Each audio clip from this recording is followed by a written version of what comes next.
Hi, my name is Bruce Lindsay. The video that you are about to watch is an interview with a veteran of the Korean War. I found his story to be interesting and compelling, but also worth sharing. In fact, Jim wants his story to be shared with others. I hope you will enjoy this interview as much as I did. I think you will.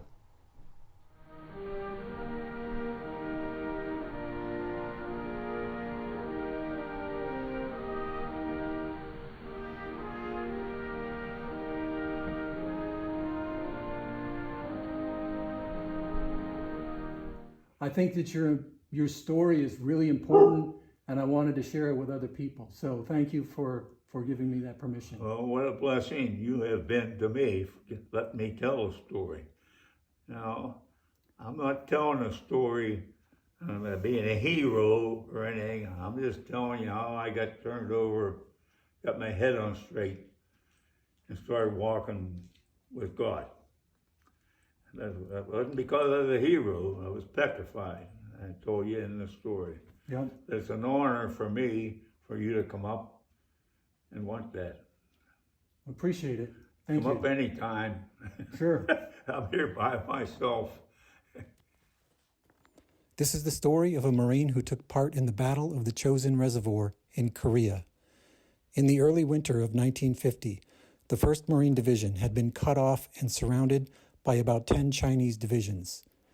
The elements of the 1st Marine Division were spread out and isolated. Fox Company, 2nd Battalion, 7th Marines, was tasked with holding a key location called Tok Tong Pass that had to be held at all costs. The company of about 250 Marines was attacked by several thousand Chinese troops. The battle was fought under extreme conditions, with temperatures reaching 40 degrees below zero. Jim is a survivor of that battle, and this is his story. All right, my name's Jim Hostetler. I'm 3 months from 95 years old. I didn't start school at the time of birthday, January the 4th, till I was 7. If I would, they had started me to school before that, I'd have been in probably some combat in the Marine Corps, because in them days, everybody joined something and left the day after we graduated. I graduated one night. 3 of us from my class left and went to the Marines. What year was that? That was 46. The war was, over. That it wasn't over till August 1946. Actually, there were still Japs on the islands in caves fighting, and it wasn't declared over till August of 46. Right. So, but if I would have graduated a year earlier, then I'd, seen some maybe more combat. Anyway, I went to Marines. I have taken machine shop up in high school. They put me in the Marine Air Wing. I was down in Quantico, Virginia, Air Engineering Squadron 12, and worked on the old Corsairs, SNJs, and the Hellcats fighters. I got out in 1947 because the war was over and they were letting people out. So I got out 1947. 1950, I had a buddy who was a sniper in the Pacific on Peleliu, and he was out. He was like a brother to me, a year and a half older than me. And another guy I went to school with, my friend, was a machine gunner at the World War. Russia was acting up, getting belligerent and everything. So we figured if something happened, we'd have to go back in again. January of 1950, we joined the reserves, a rifle company in Pittsburgh, Neville Island, a dog company it was. Before I signed, this is where the Marine Corps lied to me. I asked the sergeant, I says, now if something happens, why go back into a Marine Air Wing? Oh, yes, you'll go back in, which was a lie. Because I got married June the 17th, 25th of June, the Korean War broke out. July the 8th, my butt was down at Lejeune, and I didn't think I was going to get home from there because things were so bad in Korea. But they told us to go home and get our house in order. We were going over. Went out to Camp Pendleton, went into the first replacement draft. Now, by that time, the Marines, when I got there, the Marines, the Army had gotten pushed back clear down to Pusan.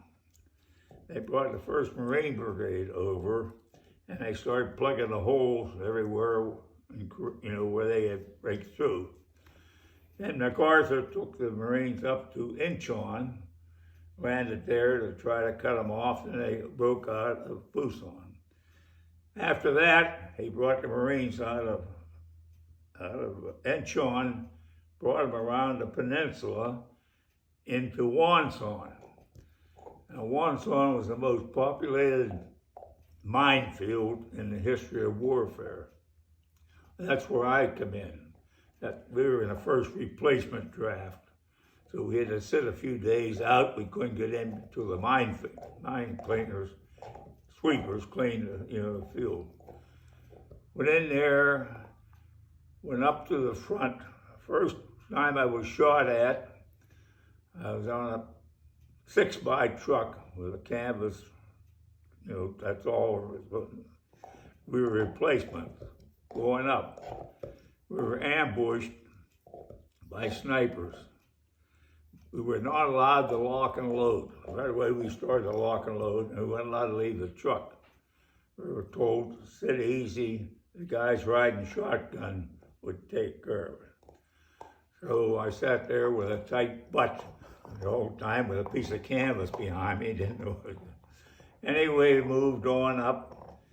Then they put me on a train, ammunition train, on top of 175 and 105 Hollister cells to send me up further to the front. The 2 trains ahead of us were ambushed. The one I was on didn't. We got clear up near the front. Was this in about November? Pardon me? Was this in about November? No, this was in October. October still, okay. I think October. So as they were moving up towards... Yeah, so they were open. We had the North Koreans pretty well beat. And we were driving them clear up into North Korea, clear up to the Yellow River, which was the beginning of China. Yep. China told them don't come up near there or whatever. They were nervous we were going to do something or whatever, and I can't understand that because we saved them the Second World War. Anyway, there was one road up. I joined Fox Company down at Qinghungnai, and we pushed from Qinghungnai up to Coterie and up to Hagaroo, going up the river. Hagaroo was 7 miles from where they dropped Fox Company off on a hill. It was a pass. The 5th and 7th went on up to the reservoir, the Chosin Reservoir, right. And that was near the Yellow River. They put my company on Tokton Pass to guard this pass. Back at Hagaroo, Chesty Pooler had the 1st Marines. He was back there. Unbeknownst to us, we were running into some Chinese skirmishes. We tried to tell MacArthur, and then it was all a bunch of baloney. Just a few, whatever. When we moved up to this Fox Hill, set up. There's already been positions in there that the Chinese or the North Koreans had, and a company of Marines had driven them off there. So there was like bunkers, there was slick trenches and foxholes. So we got there and set up the 27th of November. 2 o'clock in the morning, unbeknownst to us or MacArthur or anybody else, some say 100, some say 200,000 Chinese had come across the Yellow River and infiltrated through the mountains at night. So our air cover reconnaissance couldn't see them. So there was 100 or 200,000 Chinese, and they were 12 miles behind where I was at, waiting. November the 27th at 2 o'clock in the morning, they hit us. And some books say it was a regiment that hit my company, 248 men, and some say it was 2 regiments. So I don't know who, whatever. Anyway, me and a fellow by the name of C were in a bunker. He was in the 3rd platoon, was in a bunker. When it hit the fan, C took the fire port, and I went to the door of the bunker so they couldn't come in through the door. Well, things got really nasty, bad. So at daylight, I called over to my fire team leader, Gerald Smith, on the left. It was so bad, I couldn't see around the bunker other than the door because they were all through us, and crawled down and joined the 2 Gonzaleses to the right front in this trench. When I went over, I forgot to mention, I went to church, I went to Sunday school, I believed in Jesus Christ, but I did not walk the talk. So when I was going over, my mother-in-law gave me a testament with a $1 bill stuck in the 91st Psalm. So I carried that with me. I got over before me and C got into the hole with the Gonzaleses. It got so bad, 3 guys were taken prisoner, Yesko, Pickett, and Deerdorf, and everybody else was dead and bayoneted. So we had to fight our way back to where they had formed. We'd formed another line. Gonzales was the first one to try to get out. They shot him through the back, through the shoulder. He got back to a friend of mine from Pittsburgh, Bob Kirchner, hole. He died there. Kirchner were taking dead Chinese and pounding them around the hole like other fellows had. And they took Roger and piled him up. Kirchner lived through the war. When he got home, he lived in Pittsburgh. He went to California to Roger Gonzales' family and told them that maybe Roger saved his life because what he did with him. C was the next one to try to get out. Well, when he stood up, tried to get out, they threw a grenade. It landed between him and me. I was facing the other way. He took 95% of the blast. I got hit in the back with a piece, and I thought I was shot and was going to fall any minute, but I didn't. C got back to his 3rd platoon command post. He died there. I was the 3rd one to try to get out. I only got, I don't know how far from the hole. I never saw the hand grenade land. Went off near my head, tore my helmet liner to pieces. I had a hat with a peak on, earmuffs. It tore 2 holes out from my eyes. Another inch in would have ripped both my eyes out. I got 7 scars on my forehead, one across my nose, right between my eyes. And I had still have 2 pieces of shrapnel behind the left eye. So I got back. Things settled down after a while, and they sent me down off the hill, about halfway down to where the corpsmen were at, in the corpsman tent. Was this the next morning? Was this daylight by then? This was daylight. Okay. We moved from me and C when daylight when we moved over there. Okay. And this all started at 2 o'clock in the morning. All right, so anyhow, they sent me down. It quieted down somewhat. So they sent me down to see how bad I was hit. And I don't know whether it was 40 yards or 30 yards, but down to the side of the mountain. Went down, and the guy that walked in ahead of me was shot in the forehead. I couldn't figure he was walking. He had a bullet hole in his head. They dressed his wound, and the corpsman took a Q-tip and shoved it in the hole, and I don't know how far it went in, and swabbed it out and said he couldn't do anything for him, go back on the line. I was the next one. They checked me, they checked my back, told me to go back up the line. The guys that went in there had fixed bayonets. We took the rifles, stuck the bayonets in the snow, and went into the medical tent. I come out, somebody had taken my rifle. So I grabbed another rifle, and I had shot expert both times with a rifle in the service, and sharpshooter with a .45. Anyway, I got hand grenades and tried to get back up to where they were holding the line, and a sniper on a high ground across the road fired at me. Every time he'd fire, I'd hit the ground, and he missed me. The guys were trying to get too hard down. Don't worry about it, he can't hit you. So that happened 3 times. The third time, I got the heck with this. I turned over. You know, I landed down and I turned over, and he was on the other ridge, and he was going from one hole to another hole across the rocks. He was jumping. He had a pack on.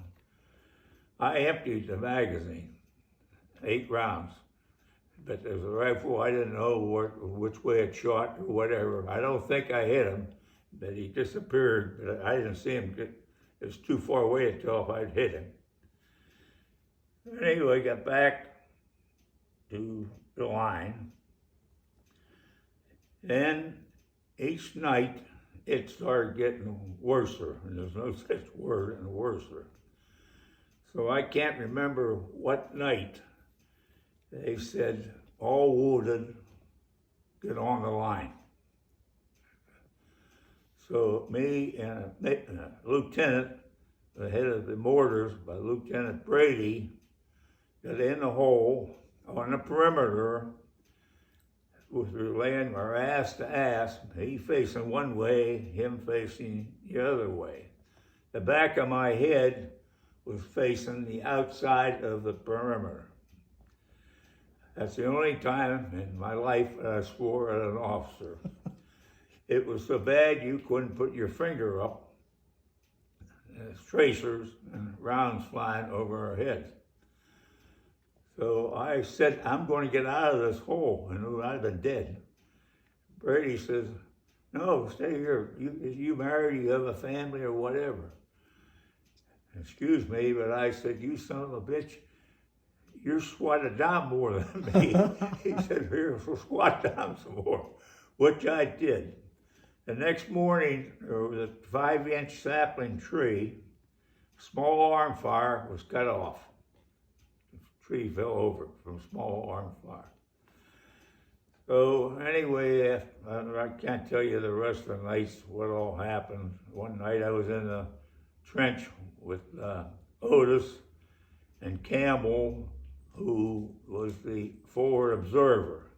Oh, speaking of that, Campbell, when we left Agaroo, so he could have some artillery cover us up at the pass, he put the 155s on the perimeter of Agaroo, not inside, because that way he could reach us up at the Talk-On Pass in case something happened.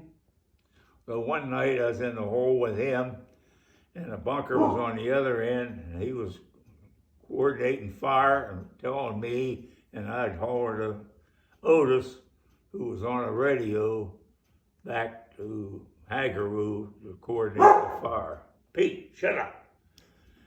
Excuse me for hollering the dog. No problem. I forgot. Anyway, finally, the division, the 5th and the 7th, they had made 2 attempts to try to get down. There was only one road up there, mountains on one side and cliffs on the other side. And the only way they could get to us was over the mountains. They tried twice from up above us, up at WWII and the reservoir, and they couldn't get to us. Finally, Colonel Davis stood up on a rock, had him turn the 6-by headlights on him, take a chance, and told his troops, "We're going down and save Fox Company." So him and his battalion, or whoever he had with him, they came down to save us. On the way down, they had a Chinaman by the name of Lee, was a lieutenant in the Fox Company, or not Fox Company, in the... I think that was 1-5, yeah, 5th Marines. So he got shot through the face, through the cheek. Anyway, they made us, they got in with us. Finally, we had to break out. You get down the road, the 7 mile down to Haggeroo, and which was infiltrated by Chinese. We come off the hill, the books say there was 87 of us come off the hill. There was only 11 who weren't frostbitten or wounded out of the 87.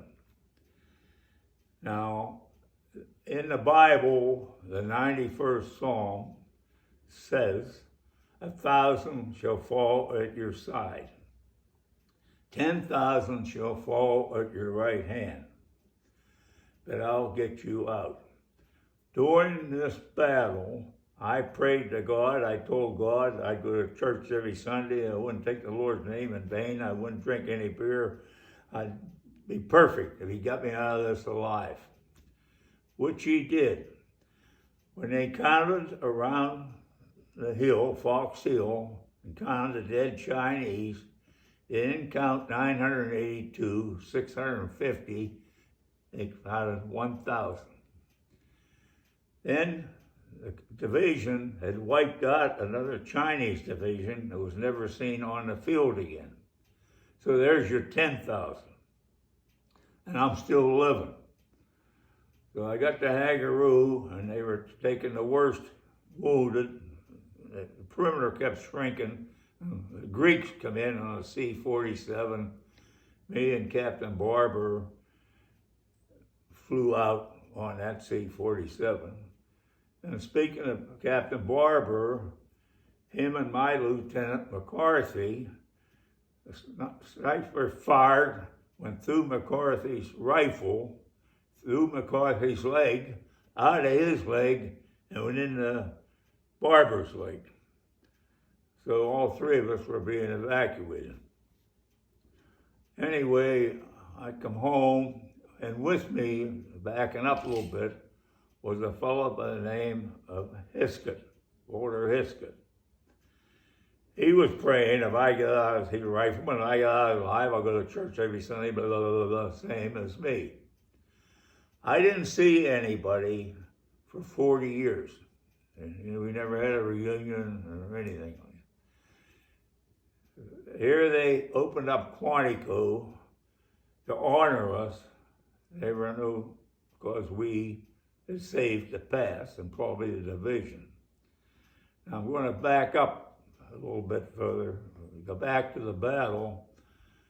I don't know what night it was, but I was laying in the snow. A sniper fired, I don't know what day it was.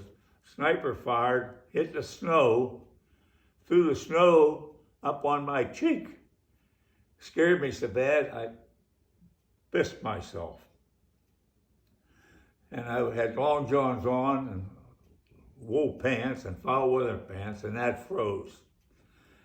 I hate to back up, but I forgot about telling that part of the story. But anyway, out of all that happened, and me carrying that Bible, I got out of it and living. So did Walter Hiskett. He got out. The reunion, 40-some or 35 years later, when they opened Quantico and honored my company, and it wasn't me, I was scared to death. One corporal said, "Was you scared?"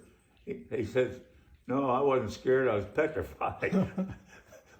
Anyway, went to the reunion. They found 50 of us out of the 248 and opened the base to us and honored us for 5 days. Walter Hiskett was there. He became chaplain, I think, of the whole United States Marine Corps. He did what he told God he was going to do, right? Yep. So, now me, the rest of us got drunk, we cried, we fought the battle, or whatever. And backing up here, when I got out of Philadelphia Hospital, nobody was shooting at me. Nobody was shooting anymore. So I went back and started doing everything I told God that I wasn't going to do. I went to that reunion, and I had post-traumatic stress bad anyway, and seen what Walter Hiskett did, and I lied and didn't do. I come home, I didn't sleep for 14 nights. I didn't sleep with my wife. She was handicapped with arthritis. I got out of bed. Marines don't cry. Their eyeballs leak. I got down on my knees, side the bed, prayed to God, said, "That's it. I'm going to walk it. I might slip, but I'm not no more saying I'm going to do or not do." I stood up and felt I should be relieved, like, oh boy.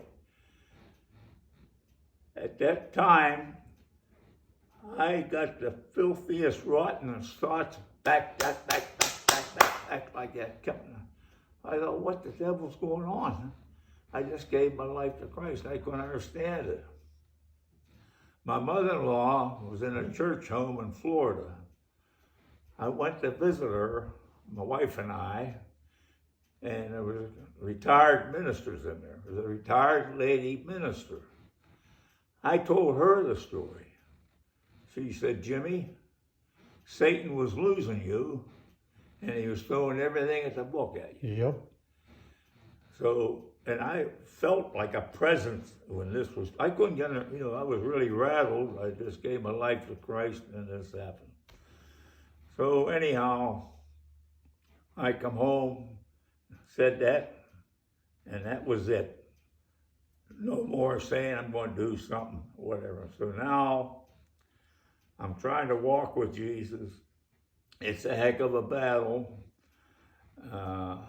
but I sin, but I'm trying not to. And I'm 95 years old, or be 95 in 3 months. And the next line, last line in the 91st Psalm says, "And I'll give you a long life." I've had a horse trample me, break my orbital bone, my eye, cracked the orbital bone. I've had 3 cars totaled, none of them my fault.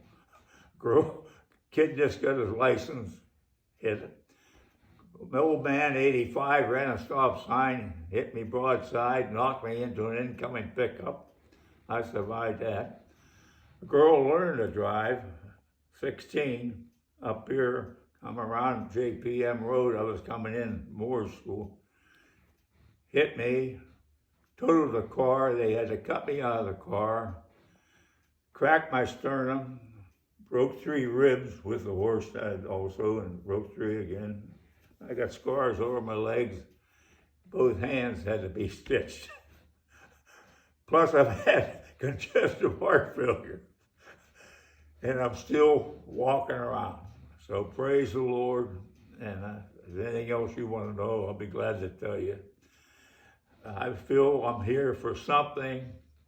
So I've spoke at a few Marine Corps birthday parties. I had a friend, a master sergeant, brought in 3 Marines, ex-Marines, and we sat and talked. They wanted to hear my story. I didn't know it. One of them was a retired captain, and I knew he was a retired captain, but I didn't know he was a minister. He's a minister up in Sharon. He told my story. The retired master sergeant told me. He told my story, preached it on a sermon. His daughter was in the congregation. She told her dad she wasn't have dry eye in the place. So I feel that that's my calling. I know what God did for me. Now people are not Christians say, oh, you're full of baloney, it's just luck or whatever. But as I said, there's too many things that happened. After, I was scared to death, and for me to ask God to watch over me and get me out of there alive, and it happened. Thank you for watching. I hope you enjoyed this, and I hope you understand why I believe that Jim's story is worth sharing.